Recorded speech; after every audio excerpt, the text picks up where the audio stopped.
I used to date what many people would call very toxic men. And it was always a question, why do I keep attracting these people into my life? And it took me a long time to realize because I was also one of these toxic people. So let's talk about this a little bit and let me explain. Keep watching this video, okay? This is very important information.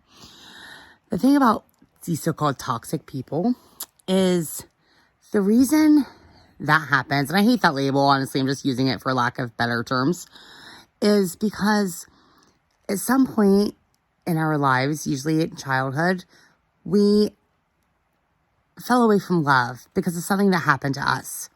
They got ingrained in our brain. And so as we get older, we don't know how to deal with that. For me, I didn't know how to deal with that. So what I mean by toxic is I would just lash out at people. I didn't know how to express my feelings in a healthy way. I didn't know how to talk to people in a healthy way. I would just lash out and get mad. As some call these the knee-jerk reactions.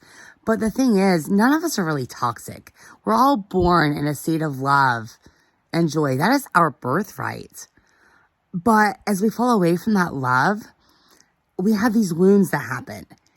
And therefore, we end up, as we become adults, we get triggers that happen to us. And when these triggers happen, we don't know how to deal with them because we don't know what's going on. And that was how it was for me. Most people, I'd say probably 75% of the people on a spiritual awakening path and all of this, it happened because of their toxicity. Many of them, you have all kinds of stories where they've been in prisons or they've been addicted to drugs, addicted to sex. That was me. Addicted to love. That was also me. But all these people are looking for is connection. And it takes hitting those rock bottom moments and it takes those life stories and those wounds that happen to you. It takes that stuff to happen in order for you to wake up eventually. People don't just have this amazing, beautiful, magical life and then one day just wake up. At least most people don't. Most people don't have magical lives anyway. Really, there's always something that somebody's going through.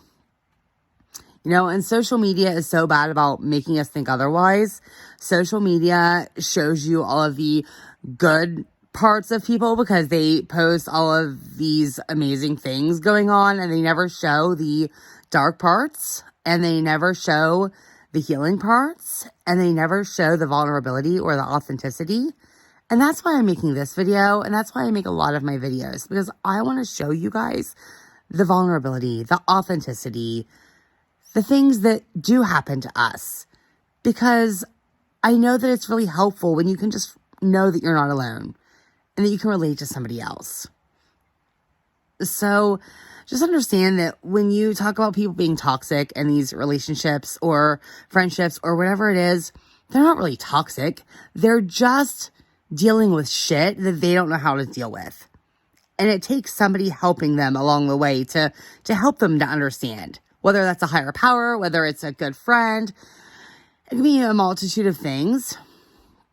But none of us are really toxic. And if you have shit in your life in ways that you've acted that you regret, you have to forgive yourself. You have to forgive yourself and move on because you didn't know any better and you were just doing the best you could with the information that you had.